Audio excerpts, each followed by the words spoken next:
સુરતમાં MTB arts કોલેજમાં બીએના પ્રથમ વર્ષમાં 135 સીટ સામે 8,000 જેટલા ઓફર લેટર અપાતા વિરોધ નોંધાયો છે. સુરતની એમટીબી આર્ટ્સ કોલેજમાં બીએના પહેલા વર્ષના પ્રવેશમાં 135 સીટ સામે 8,000 ઓફર લેટર અપાતા વિરોધ કરવા એબીવીપીએ કોલેજને જાણે બાનમાં લીધી હતી. જેમાં ઇન્ચાર્જ આચાર્ય ડોક્ટર રુદ્રેશ વ્યાસને ઓફિસનો દરવાજો બંધ કરી અને 8 કલાક ગોંધી રખાયા હતા. ડોક્ટર વ્યાસે ઉમરા પોલીસમાં એબીવીપીના મહાનગર મંત્રી સહિત 9 કાર્યકરો સામે અરજી કરી છે. કાર્યકરોએ ધમકી અને ગાળો આપી હુમલાનો પ્રયાસ પણ કર્યો હોવાનું ડોક્ટર વ્યાસે અરજીમાં લખાવ્યું છે. કાર્યકરોએ રાજકીય દબાણ બતાવી તેમને પદ ઉપરથી હટાવી દેવાની ધમકી પણ આપી હતી. જો કે ત્યારબાદ મેનેજમેન્ટે આચાર્યને પદ ઉપરથી હટાવી દેવાયા હતા. તો બીજી તરફ ઇન્ચાર્જ પ્રિન્સિપાલ આક્ષેપોને એબીવીપીના કાર્યકરોએ પાયા વિહોણા ગણાવ્યા છે. તેમણે કહ્યું કે પાણી પીવા નથી દીધું, દવા નથી લેવા દીધી જેવા આક્ષેપો ખોટા છે. પોલીસ તપાસમાં જે સત્ય હકીકત બહાર આવશે. 9 તારીખે વિદ્યાર્થી પરિષદનો એક રાષ્ટ્રીય કાર્યક્રમ ચાલતો હતો. ત્યારબાદ વિદ્યાર્થી પરિષદના કાર્યકર્તાઓને એમટીબી આર્ટ્સ કોલેજમાં જાણવા મળ્યું કે 8,000 ઓફર લેટર વિદ્યાર્થીઓને કોલેજ પ્રશાસન દ્વારા મોકલવામાં આવ્યા છે. પરંતુ કોલેજ પ્રશાસન પાસે 135 સીટ હતી અને વધારે ઓફર લેટર આચાર્યશ્રી દ્વારા મોકલવામાં આવ્યા હતા. ત્યારે વિદ્યાર્થી પરિષદે સતત 9 કલાક આંદોલન ચલાવ્યું હતું. ત્યારબાદ શું આખો બનાવ બન્યો? ત્યારબાદ વિદ્યાર્થી પરિષદે આંદોલન ચલાવ્યું હતું. ત્યારબાદ આચાર્યશ્રી દ્વારા એવા આક્ષેપો કરવામાં આવે છે કે વિદ્યાર્થી પરિષદના કાર્યકર્તાઓ મને ગોંધી રાખ્યો હતો. પરંતુ ક્યાંક ને ક્યાંક પોલીસ પ્રશાસન પણ 9 કલાક અમારા સાથે જ હતું, પ્રિન્સિપલ કેબિનમાં જ હતું. તો જો અમે ગોંધી રાખીએ તો પોલીસ પ્રશાસને અમારી અટકાયત કરવી જોઈતી હતી. પણ આવો જે તથ્યવિહીન વાતો સાહેબ કરે છે એ ખાલી તથ્યવિહીન વાતો જ છે. ઉમરા પોલીસ મથકમાં પણ કઈ અરજી કરાઈ છે આ બાબતે?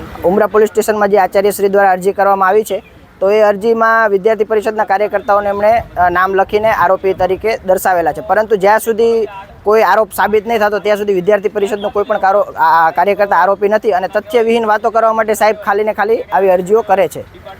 રોજ 135 સીટ એમટીબી આર્ટ્સ કોલેજમાં અવેલેબલ હતી, તો જેની સામે કોલેજ પ્રશાસન દ્વારા 8,000 વિદ્યાર્થીઓને ઓફર લેટર મોકલવામાં આવ્યા છે. તો હજારો વિદ્યાર્થીઓ પોતાના એડમિશન કરવા માટે એમટીબી આર્ટ્સ કોલેજમાં આવે છે. તો ત્યારે વિદ્યાર્થીઓ પોતાનું એડમિશન કરાવવા જાય તો ત્યારે એમને કહેવામાં આવે છે કે નહીં, તમારું એડમિશન નહીં થાય અને અમારી કોલેજમાં સીટ ખાલી નથી.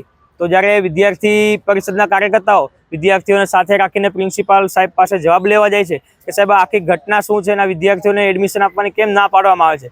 તો પ્રિન્સિપાલ સર ત્યારે એવું કહે છે કે મને ધ્યાનમાં નથી, ક્લાર્ક ઓફિસ દ્વારા જ એમની રીતે મોકલવામાં આવ્યા છે ઓફર લેટર. તો આ એક તદ્દન ખોટી વાત છે. જ્યારે ફાઇનલ ઓથોરિટી પર્સન પ્રિન્સિપાલ હોય છે તો આ ક્લાર્ક કઈ રીતે મોકલી શકે? અને સાથે જ્યારે 9 કલાક સુધી વિદ્યાર્થી પરિષદ નારેબાજી કરતું હતું, વિદ્યાર્થીઓનું નેતૃત્વ કરતા હતા અને વિદ્યાર્થીઓના વાલી પણ 9 કલાક સુધી અમારી સાથે હતા. તો વિદ્યાર્થી પરિષદ નારેબાજી કરતા હતા છતાં બી પ્રિન્સિપાલ સર પાસે કોઈ જવાબ નહોતા અને યોગ્ય આનું સોલ્યુશન નહોતા લાવતા. ગોંધી રાખની બાબતમાં દવા પણ નથી આપવામાં આવી, પાણી નથી પીવા દેવામાં, આવા આક્ષેપો છે. આજે વિદ્યાર્થી પરિષદના કાર્યકર્તાઓ પર એક ખોટી આરોપ લગાવવામાં આવ્યો છે કે દવા નથી લેવા દીધી, પાણી નથી પીવા દીધી. તદ્દન ખોટી વાત છે. જ્યારે પ્રિન્સિપાલ સર ત્યાં હાજર હતા તો ત્યારે હજારો વિદ્યાર્થીઓ પણ હાજર હતા, એબીવીપીના કાર્યકર્તાઓ પણ હાજર હતા, એમનો કોલેજ સ્ટાફ અને પોલીસ પ્રશાસન પણ હાજર હતું. તો આ ઘટનામાં જ્યારે પ્રિન્સિપાલ સર સતત પોતાની રીતે પાણી બી પીતા હતા અને જરૂરી એમની દવા બી લેતા હતા, તો જે આરોપ લગાવવામાં આવ્યો છે તદ્દન ખોટો છે. જ્યારે પોલીસ પ્રશાસન પણ ત્યાં હાજર હતું, જ્યાં પોલીસ પ્રશાસન આવી કોઈ ઘટના ઘટે, અમે ગોંધી રાખવાના પ્રયત્ન કર્યા હોય તો પોલીસ પ્રશાસન અમારી ઉપર કાયદાકીય કાર્યવાહી કરી શકતી હતી, ડિટેન કરી શકતા હતા. તો આજે ખોટા આક્ષેપો લગાવે તદ્દન જૂઠા છે. આવી કોઈ ઘટના છે નહીં. જે એબીવીપીના કાર્યકર્તાઓ દ્વારા 9 જુલાઈના રોજ આંદોલન કરવામાં આવેલું અને એ આંદોલન એક ષડયંત્રના ભાગરૂપે કરી અને ડૉક્ટર રુદ્રેશ વ્યાસ સાહેબને પોતાના પદ ઉપરથી હટાવવા માટે જે પ્રકારનું વર્તન કરી, એક આંદોલનનો ઉદ્દેશ એક કોઈ નીતિ વિરુદ્ધનો હોય છે, વિદ્યાર્થીના હિત માટેનો હોય છે, જેને સાઈડમાં મૂકી સાહેબ વિરુદ્ધમાં બહુ જ અભદ્ર ભાષાનો પ્રયોગ કરી અને જે એમના વિરુદ્ધમાં ષડયંત્ર યોજ્યું હોય તે બાબતનો આ આખું આંદોલન હતું. એ માટે લાગતા વળગતા વિદ્યાર્થી કાર્યકર્તાઓ તથા એમટીબી આર્ટ્સ કોલેજના ક્લાર્ક રાણા વિરુદ્ધ અરજી આપવામાં આવી છે અને હવે એમાં ફરિયાદ થાય એના માટેની તજવીજ હાથ ધરવામાં આવે, કાર્યવાહી કરવામાં આવે.